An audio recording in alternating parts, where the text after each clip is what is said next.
BNP একমাত্র পরিপূর্ণ গণতান্ত্রিক রাজনৈতিক দল। বিএনপির চেয়ারপারসন বেগম খালেদা জিয়া দেশের জন্য, দেশের মানুষের জন্য, গণতন্ত্রের জন্য নানান ষড়যন্ত্রের শিকার হয়েছেন, মৃত্যুবরণ করেছেন, মৃত্যুর কাছে হার মেনেছেন, কিন্তু কখনোই ষড়যন্ত্রের কাছে হার মানেনি। কখনো গণতন্ত্রের জন্য ক্ষতি হয়, গণতন্ত্রের জন্য হুমকি কখনোই আপোস করেনি। নানান হামলা মামলার শিকার হয়েছেন, কিন্তু গণতান্ত্রিক প্রশ্নে কখনোই আপোস করেনি।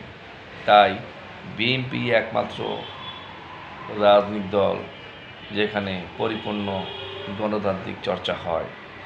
বিএনপি বেগম খালেদা জিয়া নানান ষড়যন্ত্রের শিকার হয়েছেন, অন্যায় অত্যাচার জুলুমের শিকার হয়েছেন, কিন্তু কখনোই গণতান্ত্রিক প্রশ্নে আপোস করেনি। তাই বিএনপিকে বলা যায় একটি পরিপূর্ণ রাজনৈতিক গণতান্ত্রিক দল।